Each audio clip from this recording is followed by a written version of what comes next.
तो दोस्तों, एक और नया दिन और मैं बलजीत परमार एक नई कहानी, नया किस्सा लेके अंडरवर्ल्ड का आपके सामने हाजिर हूँ।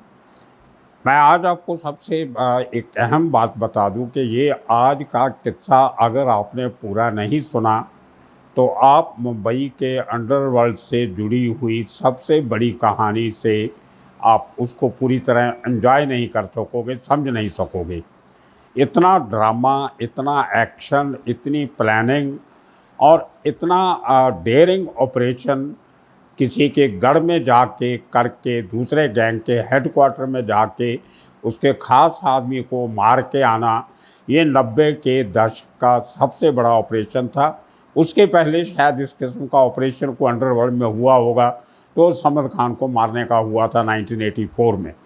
तो चलते हैं 1991 में, 1991 मार्च का महीना, और उस दिन मर्डर होता है अमर नायक के, रावण जिसको कहते थे। इतना दिमाग था, 10 सिर का मालिक था वो रावण। उसका करता धरता, उसके गैंग की रीढ़ की हड्डी, उसके गैंग का पिलर, जो पूरा उसका काम संभालता था, उस लड़के का नाम था रमेश भोगले।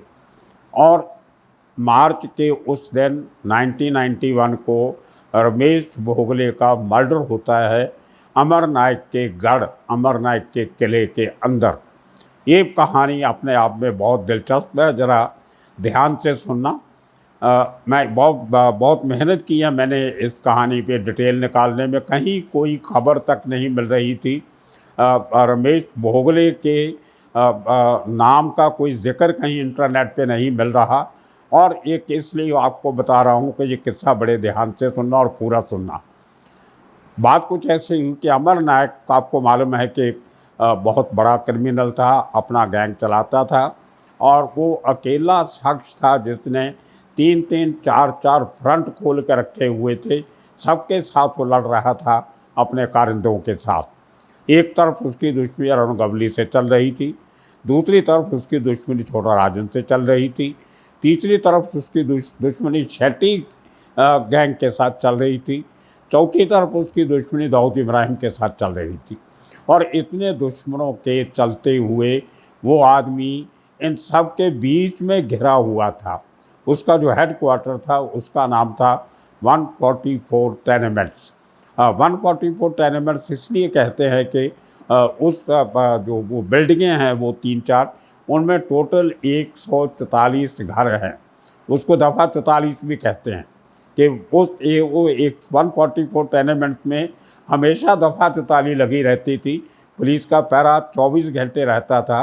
वायरलेस वैन और आर्म्ड पुलिस वाले हमेशा उस बिल्डिंग के बाहर खड़े रहते थे, आने जाने वालों पर नज़र रखते थे। 4 से ज़्यादा लोगों को इकट्ठे नहीं होने देते थे कि कहीं कोई गैंग वार ना हो जाए। और वो एकदम जंक्शन पे वो घर, वो ये बिल्डिंगें हैं, उसके बाहर एक मंदिर था। मंदिर को लेके भी काफ़ी सुरक्षा करनी पड़ती थी। तो उस एरिया में कोई बाहर का आदमी तो छोड़ो, कहते हैं परिंदा भी पर नहीं मार सकता था। वो था अमर नायक और उसके भाई अश्विन नायक का गढ़, उनका किला। जैसे दगड़ी चाल अरुण गवली का किला, इसी तरह पाक मोड़िया स्ट्रीट में दाऊद का किला, डोगरी में जो पठान गैंग का किला। लेकिन उन सबसे मजबूत जो एक बहुत बड़ा और बड़ा खतरे से भरा हुआ जो किला था वो अमर नायक का था। तो अमर नायक हमेशा भागा रहता था। एट अ टाइम 4-4, 5-5 केसेस में वांटेड था। कभी मुंबई, कभी मुंबई से बाहर, कभी सिंगापुर, कभी कहीं। वो भेष बदलने का माहिर था, प्लास्टिक सर्जरी भी करवा चुका था, शक्ल बदल चुका था। उसको पकड़ना, पहचानना बहुत मुश्किल था। और वो बाहर से लोन ट्रैवलर, अकेला जाता था जहाँ भी जाता था, और 2-2 हथियार अपने पास हमेशा रखता था। मारुति 800 उसकी पसंदीदा गाड़ी हुआ करती थी। तो उसके घूमने के चक्कर में उसके घर का ख्याल रखना, उसके बच्चों का ख्याल रखना, उसके गैंग मेंबर्स का ख्याल रखना, और जिन लोगों की वो सेटलमेंट करवाता था उनको धमकी दे के सेटलमेंट करवाने के लिए इसी 144 टेनेमेंट में आना पड़ता था। और वो दो लोगों का डिस्प्यूट की पूरी कहानी वो रमेश भोगले सुना करता था। पूरी सेटलमेंट का काम रमेश भोगले करता था। पूरे गैंग की पेमेंट वो इकट्ठी करता था। उस पैसे को हवाला के ज़रिए कहाँ पहुँचाना है, क्यों पहुँचाना है, किसके पास पहुँचाना है, वो सारा काम रमेश भोगले करता था। उसको डॉक्टर भी कहते थे, उसका निकनेम था, वो डॉक्टर था। वो इसलिए कि इस 144 टेनेमेंट से कोई 1.5 मील दूर लोअर परेल के इलाके में एक दीपक सिनेमा है, दीपक टॉकीज़। मेरा डीएनए का जो अखबार का दफ्तर था कमला मिल कंपाउंड में, वो उस दीपक टॉकीज़ से काफ़ी नज़दीक था। तो रोज़ आने जाने का रास्ता था और मैं रोज़ जब दीपक टॉकीज़ से लेफ्ट टर्न लेता था अपने ऑफिस जाने के लिए, तो मुझे रमेश भोगले की याद आती थी। रमेश भोगले का जो बाप था वो एमबीबीएस डॉक्टर था और दीपक टॉकी के बिल्कुल सामने उसकी क्लिनिक थी और वहीं पे फर्स्ट फ्लोर पे इनका घर था, जहाँ पे रमेश भोगले पैदा हुआ, बड़ा हुआ। एक डॉक्टर का बेटा, इसलिए उसका निकनेम उसके गैंग में और दूसरे लोगों में रमेश भोगले अलियास उर्फ आका डॉक्टर ये पड़ गया। और पढ़ा लिखा लड़का था, बातचीत करने में अच्छा था, डिस्कशन अच्छी कर लेता था, बात समझनी समझानी दोनों आती थी। वो अकेला ऐसा शख्स था अंडरवर्ल्ड में जिसने कभी कोई मर्डर नहीं किया, कभी गोली नहीं चलाई, कभी किसी को खुद धमकी नहीं दिया। इस किस्म का बिल्कुल अंडरवर्ल्ड में रहते हुए भी वो अंडरवर्ल्ड के बाहर था। इसलिए उसकी जो अहमियत थी वो अमरनाथ गैंग में बहुत ज़्यादा थी। पुलिस उसको पकड़ नहीं सकती थी क्योंकि उसने वो क्राइम नहीं किया। उसके पास से कभी कुछ मिलता नहीं था, हथियार वो नहीं रखता था, पैसा उसके पास कभी रहता नहीं था, बाहर की बाहर अरेंज करता था, कहीं से मंगवाया कहाँ भेजा। तो ये उसका इतना दिमाग था कि पुलिस के बार बार वहाँ पे रेड मारने के बाद, बार बार उसके घर पे रेड मारने के बाद भी उससे कभी कोई ऐसा सबूत पुलिस को, क्राइम ब्रांच को कभी नहीं मिला जिसके चलते हुए उसको सलाखों के पीछे बंद किया जा सकता।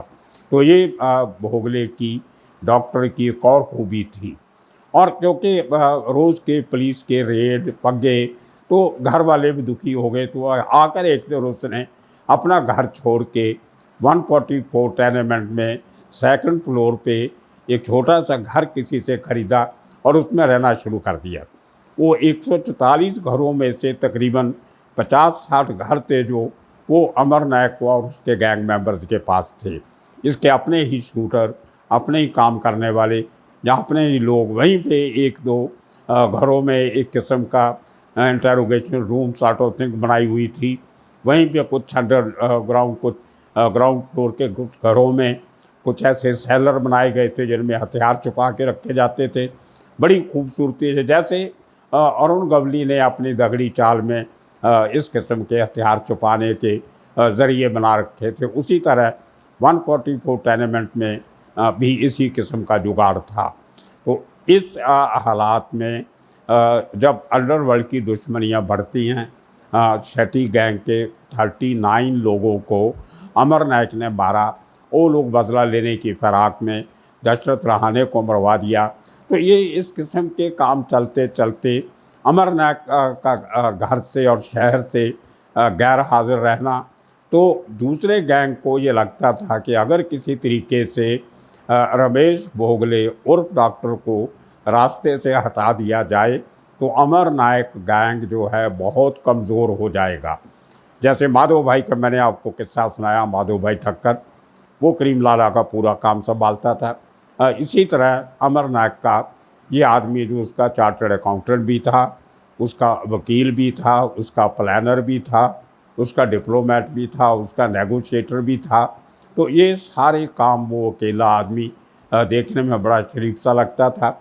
वो अपने उस सेकंड फ्लोर के वो छोटे से 1 रूम और छोटा सा बाथरूम और छोटी सी किचन एक ही कमरे में, उस घर से पूरा जो अमर नायक का जो सल्तनत थी वो चलाता था। रावण की लंका पूरी उस अकेले आदमी ने संभाल के रखी हुई थी। तो उस आदमी को मारने की अब प्लानिंग, ये किस्सा ध्यान से सुनना, कितनी मजबूती से और कितनी कितना दिमाग लड़ा के ये साजिश बनाई गई कि ऑपरेशन कहीं फेल नहीं हो जाए। उसको फूल प्रूफ ऑपरेशन बनाने के लिए बड़ी लंबी चौड़ी प्लानिंग हुई। वो कैसे हुई मैं आपको भी बताता हूँ, ध्यान से सुनना आप। मार्च के एक दिन, मुझे तारीख कभी याद नहीं, मैंने बहुत ढूंढने की कोशिश की। मैंने उनके कुछ गैंग मेंबर्स को भी फ़ोन किए, वो लेकिन सब के सब अभी कुछ दिन पहले अश्विन नायक जेल से छूट के आया है। एक केस में केस चल रहा था बिल्डर के फरौती का, उसमें बरी होके बाहर आया। तो वो मुंबई के माहिम में हिंदुजा हॉस्पिटल है, वहाँ पे कुछ जो सर्जरी ट्रीटमेंट्स होती हैं उसके लिए एडमिट हुआ है जेल में। शायद उसको बराबर इलाज नहीं मिला होगा, तो हॉस्पिटल में होने की वजह से उसकी गैंग के जितने ज़्यादा लोग हैं वो सब हॉस्पिटल के चारों तरफ उसकी रखवाली में लगे हुए हैं। कोई बंदा अपनी जगह पे नहीं था, इसलिए मुझे कोई उसका कोई ख़ास आदमी से बातचीत हो नहीं सकी, नहीं तो मैं वो एग्जैक्ट तारीख भी निकाल लेता कहीं से। लेकिन बाकी टाइम वगैरह सब हालात मुझे याद हैं, क्योंकि मैंने वो कवर किया था इंसिडेंट अपने फोटोग्राफर के साथ। सेबेस्टियन फर्नांडिस मेरा फोटोग्राफर था दिल्ली में, जिसको लेके हम लोग गए थे। वो ये पूरा इंसिडेंट कवर किया, कैसे हुआ आप सुनिए। उस गिने हुए चुने हुए दिन को सुबह 11 बजे डी कंपनी, छोटा राजन कंपनी के मिली भगत से क्राइम ब्रांच की एक रेड, लंबी चौड़ी बड़ी रेड 144 टेनेमेंट पे होती है। 11:30 बजे 40 के करीब क्राइम ब्रांच के ऑफिसर, हवलदार, उनके अपने एनकाउंटर स्पेशलिस्ट, शूटर, ये सब लोग 4-5 गाड़ियां लेके मारुति वैन में आए, जैसे इनका तरीका था। एम्बेसडर गाड़ियां उस ज़माने में थी। वो पूरी 40 लोगों की एक प्लेटून आती है, फुली आर्म, और वो पूरी 144 टेनेमेंट्स की तलाशी लेते हैं। वो ऐसा सिस्टम था, इनके जो सुए थे खबरी, अमर नायक और अश्विन नायक गैंग के, ये अपने एरिया में चारों तरफ फैले होते थे। पुलिस की कोई भी अचानक मूवमेंट देख के अपने तरीके से वो खबर पहुंचाते थे टेनेमेंट में। और जो लड़के होते थे वो इधर उधर से कहीं ना कहीं निकलने के बहुत रास्ते थे। एक छोटा सा चोर रास्ता उन्होंने इनकी बिल्डिंग के साथ एक महाराष्ट्र गवर्नमेंट का गाड़ियाँ ठीक करने का डिपो है, म्यूनसिपैलिटी का, ट्रांसपोर्ट बैंक का, जहाँ पे सरकारी गाड़ियों की रिपेयर वगैरह होती है। तो एक चोर रास्ता उसके अंदर जाता था और उस वर्कशॉप से पीछे निकलने का रास्ता था। इसी तरह मेन रोड से भाग के भी निकल जाते थे। एक गोरा गांधी, काला गांधी करके कुछ दुकानें थी मेडिकल की, उनके पीछे से रास्ता बना हुआ था। तो खैर जैसे ही खबर लगी पुलिस एंटर हुई है, तो बहुत सारे लड़के लोग जो जिनके पास हथियार थे, रिवाल्वर थे, पिस्टल थी, बड़ी गन भी होगी, AK-47 भी हो सकती है, कार्बाइन भी हो सकती है, वो सब हथियार खुर्द बुर्द करके इधर उधर छुपा के कुछ लड़के भाग गए। और जो खड़े रहे वो रहे जिनका कहीं रिकॉर्ड में कोई नाम नहीं था। उनकी तलाशियाँ हुई, घरों की तलाशी हुई। 1 घंटे तक ये ऑपरेशन चलता रहा, लेकिन पुलिस को कुछ नहीं मिला। ये फ़र्क पड़ा कि जो अमर नायक के लड़के उस बिल्डिंग की हिफाजत के लिए किले के जो रखवाले बन के वहाँ थे, उनको जगह से हट जाना पड़ा। और एक तरीके से वो जो गढ़ था अमर नायक का, वो खाली हो गया। उसके बाद पुलिस 1 घंटे के बाद जाती है रेड मार के, 2-4 लड़कों को उठा के अपने साथ ले जाती है। और जो बाहर एक परमानेंट पुलिस की वायरलेस गाड़ी विद आर्म्ड कांस्टेबल्स, SRP के जवान, स्पेशल रिजर्व पुलिस जो महाराष्ट्र की है, उसके जवान कोई 18-20 लोग 24 घंटे उस बिल्डिंग के बाहर अपनी मोबाइल वैन, जो वायरलेस बड़ी जो ट्रक बस किस्म की होती है, उसमें बैठे रहते थे। और वो एक फिक्स पॉइंट बनाया हुआ था लोकल पुलिस स्टेशन ने कि यहाँ पे 24 घंटे हमारी एक गाड़ी खड़ी रहेगी।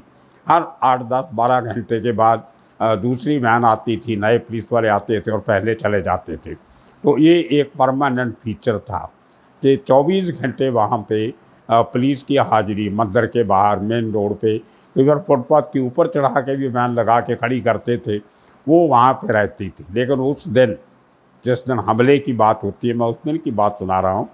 पुलिस की रेड के जाने के बाद 5-7 मिनट के बाद, कई महीनों के बाद, वो वैन, पुलिस की वायरलेस वैन वहाँ से हट जाती है। किसके ऑर्डर पे वहाँ से गई, किसने उसको वहाँ से हिलाया, और सब लोग हैरान थे कि अचानक पुलिस वाले गए तो कहाँ गए। अब देखिए कितनी बड़ी सेटिंग हमलावरों ने पुलिस के साथ अंदर खाते करके रखी होगी, जहाँ अपने खबरियों के थ्रू सब अरेंज किया होगा। कुछ लोग तो ये भी कहते हैं कि पुलिस को किसी खबरी ने कोई बड़ी खबर दी कि वहाँ पे इतने नए हथियार आए हैं, कुछ नए औजार आए हैं, उनका टिप ऑफ दिया पुलिस को और क्राइम ब्रांच ने रेड किया। लेकिन दूसरे लोगों का कहना ये है कि ये एक सोची समझी जो प्लानिंग थी उसका हिस्सा था। अब पुलिस के जाने के कुछ देर बाद वैन वहाँ से हट जाती है, कोई पुलिस की प्रेजेंस नहीं है, और उसके आधे घंटे के बाद 2 मारुति जिप्सीज आती हैं वाइट कलर की, जिस किस्म की जिप्सीज क्राइम ब्रांच या बॉम्बे पुलिस के जो पुलिस स्टेशन के सीनियर ऑफिसर यूज़ किया करते थे। और उन पे जो क्राइम ब्रांच की जो जिप्सियाँ होती थी उसके ऊपर कोई पुलिस वगैरह नहीं लिखा होता था, बत्ती नहीं लगाते थे ताकि किसी को पता नहीं चले कि जो पुलिस की गाड़ी है। उस 2 जिप्सी में से 12 लोग उतरते हैं जो जिनकी आधी जो ड्रेस थी वो पुलिस की थी। खाकी पैंट, खाकी कलर की पुलिस के कलर की पैंट पहनी हुई, और ऊपर वाइट शर्ट या टी शर्ट, जिस किस्म की यूनिफॉर्म नाम जो मिली जुली जो कपड़े जो क्राइम ब्रांच के ऑफिसर पहना करते हैं उसी किस्म के। उन्होंने अपने बाल भी अच्छी तरह कट किए हुए थे, थोड़े बहुत जैसे पुलिस वाले लगे। वो 12 आदमियों का एक एक जिप्सी में 6-6 आदमी, और एक एक ड्राइवर जीप में बैठा रहा, वो बाहर नहीं निकला। उन सब के पास हथियार थे, कार्बाइन लोगों ने देखी जैसे पुलिस वालों के पास होती है।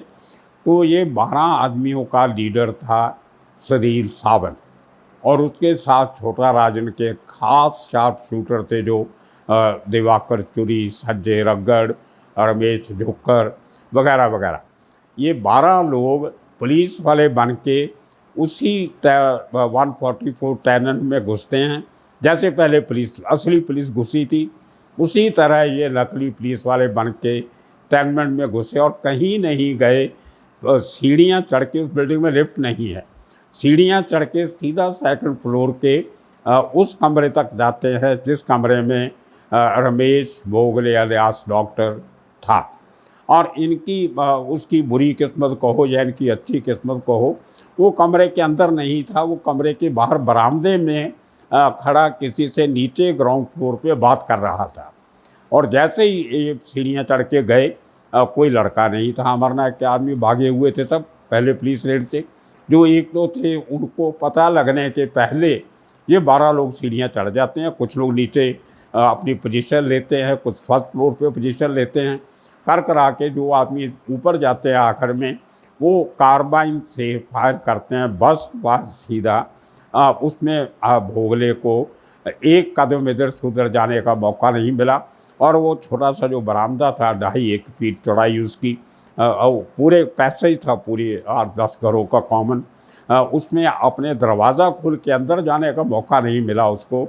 और वो छोटे से पैसेज में, छोटे से बरामदे में कोई 70-80 गोलियां उसके सिर जिस्म से इधर आर पार गई निकल के। कार्बाइन के फायर पूरी जो मैगज़ीन पूरी की पूरी 2 मैगज़ीन खाली की गई। वो गोलियां उसको अंधाधुंध मार के ये लोग बड़े आराम से सीढ़ियाँ उतरे और अपनी जिप्सियों में बैठ के चले गए। ये इतनी बड़ी प्लानिंग इससे पहले अगर अंडरवर्ल्ड ने कभी की थी तो समद खान को मारने के लिए की थी।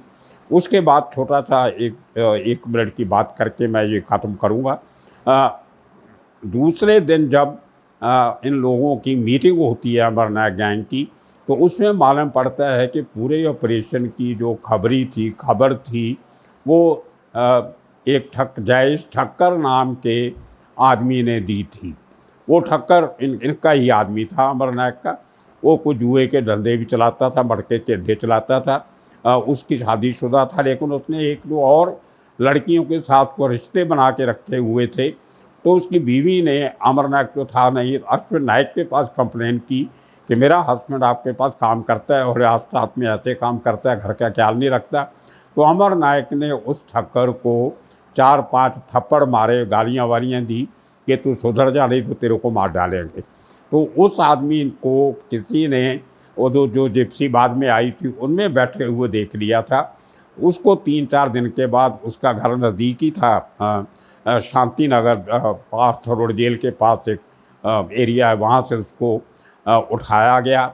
और अमर नायक गैंग का एक आदमी था, चंद्रशेखर भालू, वो बड़ा हट्टा कट्टा था, रीछ जैसा, इसलिए उसको भालू कहते थे। तो भालू की ड्यूटी लगाई गई।